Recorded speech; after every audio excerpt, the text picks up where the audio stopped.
You're listening to This Week in Cardiology from theheart.org on Medscape. You can now access the latest in medical news on your Amazon Alexa-enabled device. Join me, Perry Wilson, every weekday morning for Medscape Medical Minute, where I highlight the top medical stories of the day. To add Medscape Medical Minute to your flash briefing, search for Medscape Medical Minute on Amazon and click Enable. Or open the Amazon Alexa app, go to Skills, search for Medscape Medical Minute, and click Enable. Then say, Alexa, what's the news? Or Alexa, what's my flash briefing? I hope you'll join us. Hi everyone, this is John Mandrola from theheart.org Medscape Cardiology, and this is This Week in Cardiology for February 12th, 2021. This week, COVID, the prefix pre before a condition, AI and mobile ECGs, heart failure with preserved ejection fraction, and statins. First, a brief note on COVID.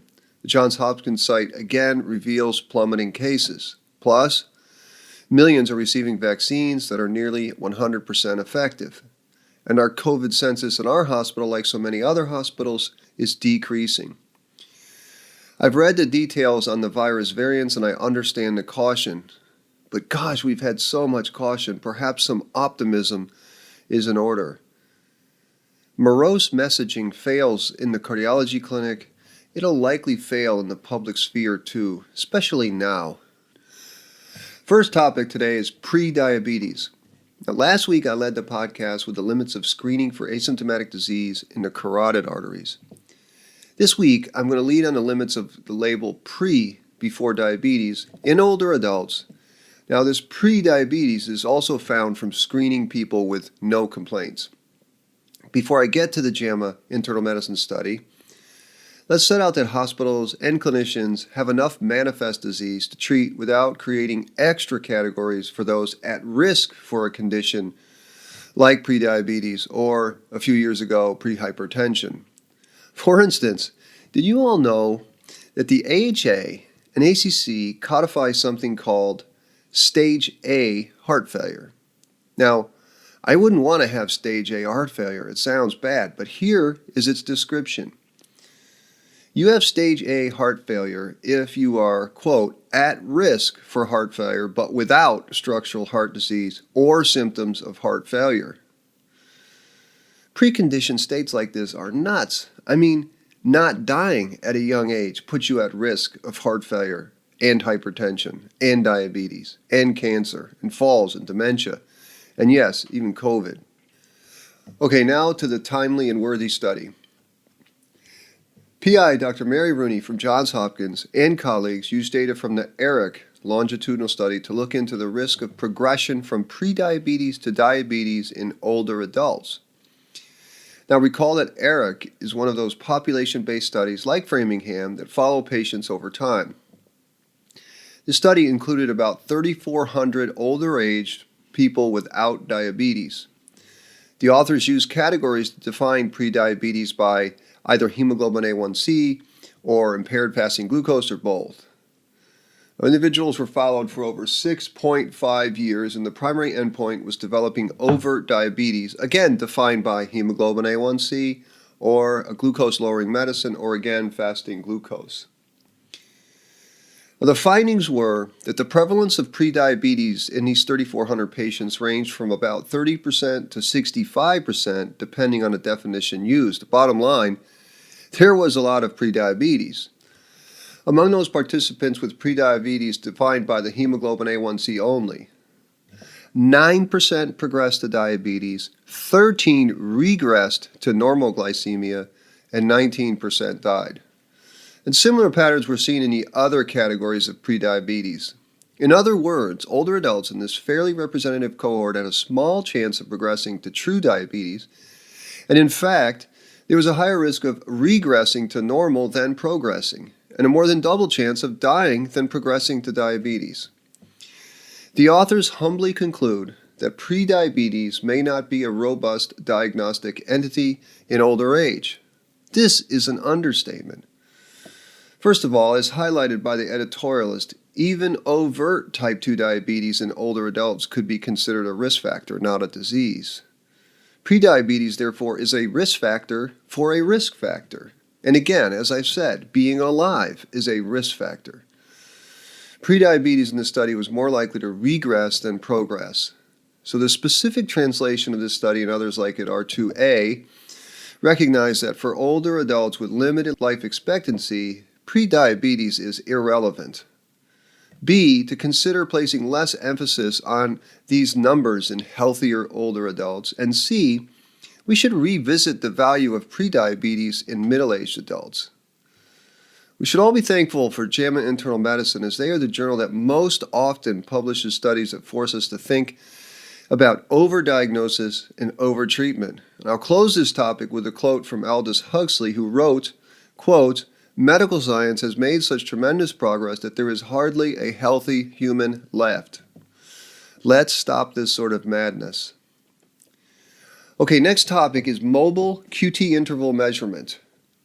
The Mayo Clinic group is doing incredible work in applying artificial intelligence to ECG interpretation, not only on standard 12-lead ECGs, but also with these smartphone-enabled ECGs that more and more people have. Now, I'm on record of being skeptical of many things about digital health, but I see some potential in training machines to help us read ECGs. Before I tell you about their interesting paper, two background items are notable. First, remember, while we mostly reserve ICDs for patients with low ejection fraction, the vast majority of sudden cardiac death in absolute terms occurs in people with ejection fractions better than 30 to 35%. That's because there are far, far more people with good EFs than bad EFs.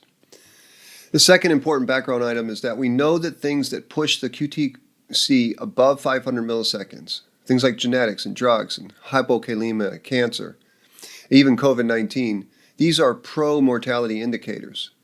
Now, the important caveat to this rule has two important exceptions.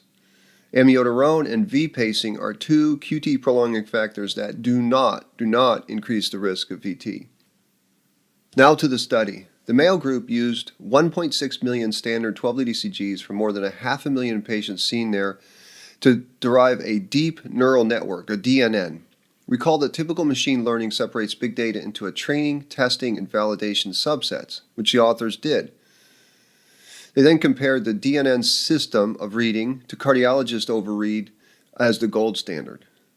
So the ability of the deep neural network to detect clinically relevant QTc prolongation, that is, a QTc greater than 500, was then tested prospectively on about 700 genetic heart disease patients. Now, half of these had long QT syndrome. They used testing with both the QTc values obtained from the 12-lead and from a mobile ECG equivalent to the commercially available AliveCor or CardioMobile 6-lead.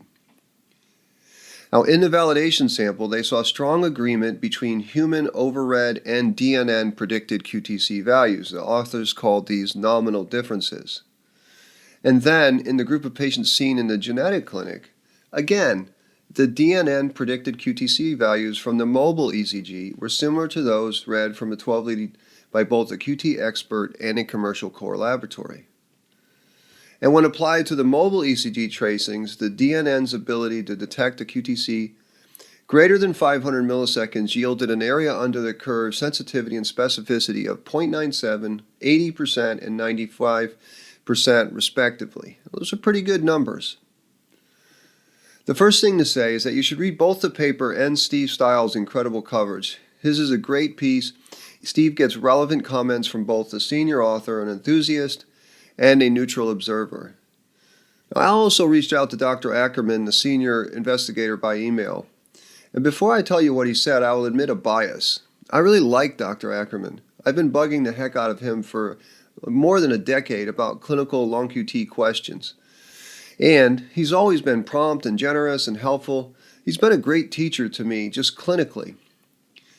Okay, it's fair to say that Professor Ackerman is an enthusiastic supporter of this. He wrote, "We think this is going to be a total game changer. Once FDA clearance is provided, we'll be in a position to be able to readily obtain an accurate QTc without a 12-lead ECG as a true vital sign."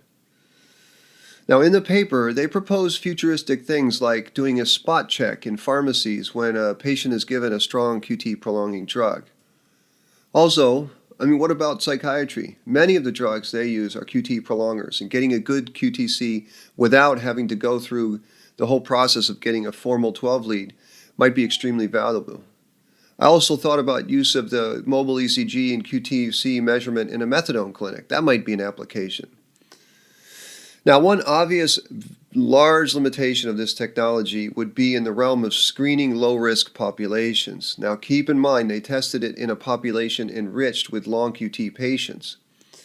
The problem with screening is, again, Bayes' theorem.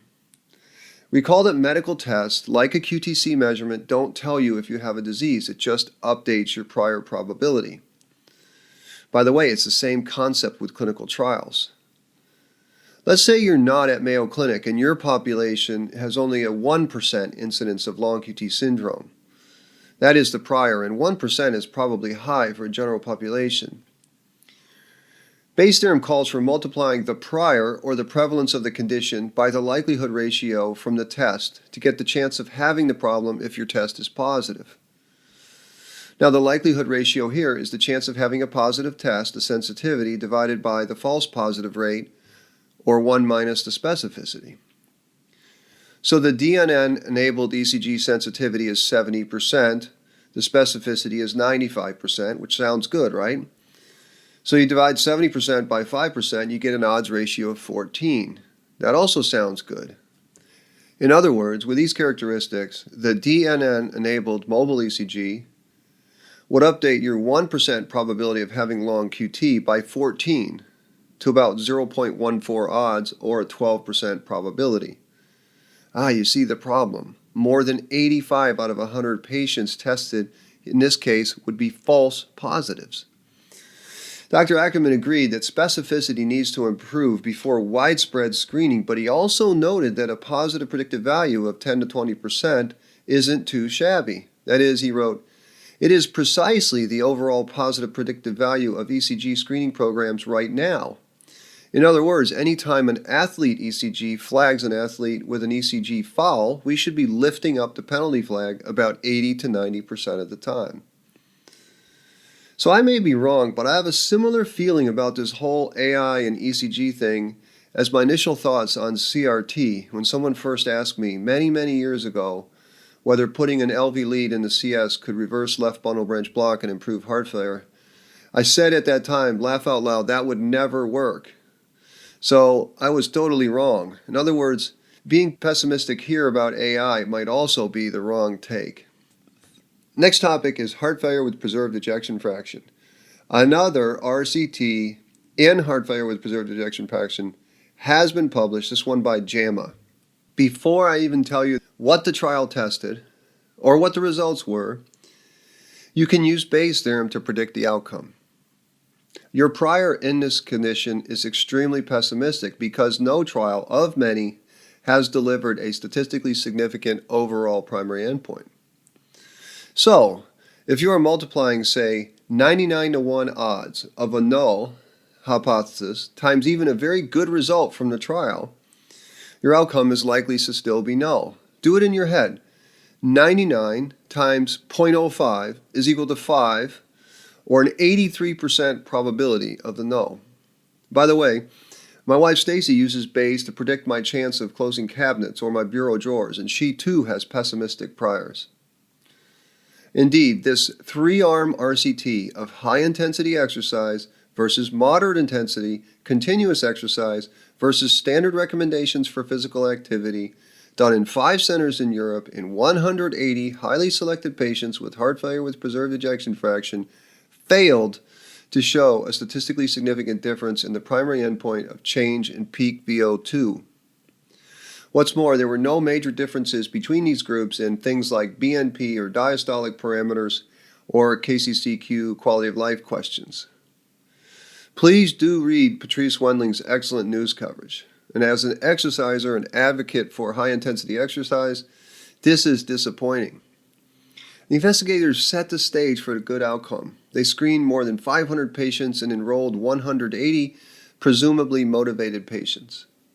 They measured a highly relevant primary outcome. I like VO2 max because it quantifies exercise tolerance. They enrolled representative patients. These were 70% women, age about 70, BMI 30, a good mix of comorbid conditions, and not even a tiny signal of benefit. I mean, when you look at figure 2, it's hard to see that there's going to be a type 2 error, false negative. It seems unlikely.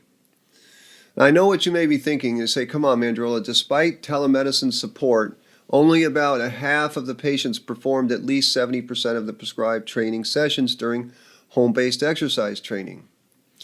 Now, my answer to that criticism is that this is part of the deal with exercise or diet interventions.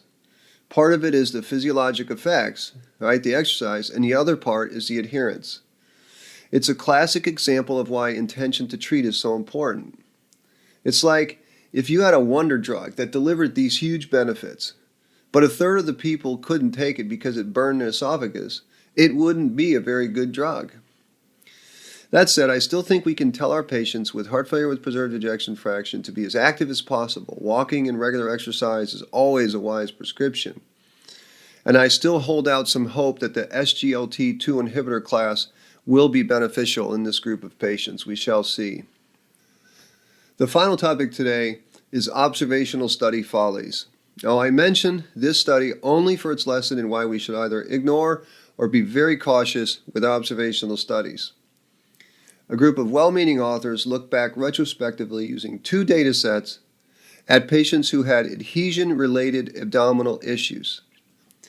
They found that statin use associated with a 19% reduction in one data set and an 8% reduction in the other data set. Now, they did all the usual corrections and adjustments that you do with a non-randomized study to try and simulate randomization. But then the JAMA Network Open reviewers and editors let them have this concluding sentence, quote, "Statins may represent an inexpensive, well-tolerated pharmacologic option for preventing abdominal-related complications."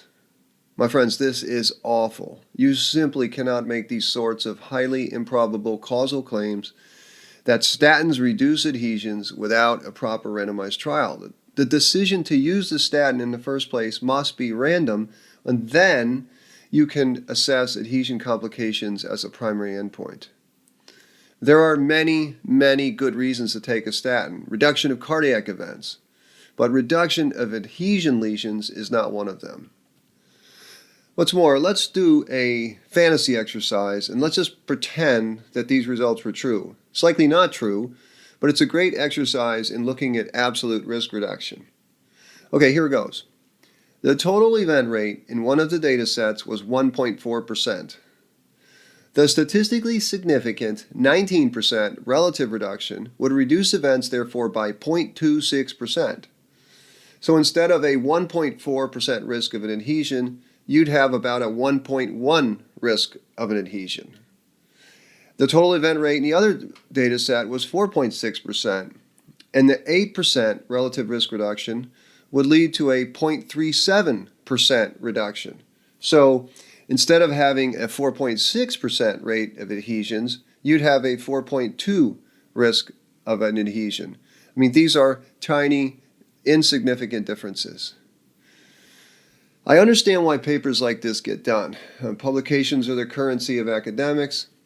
And I understand why papers like this get published. It has statins in the title and it will likely get attention. What I cannot understand is how referees and editors let the authors use causal languages in these papers. This causes me great stress.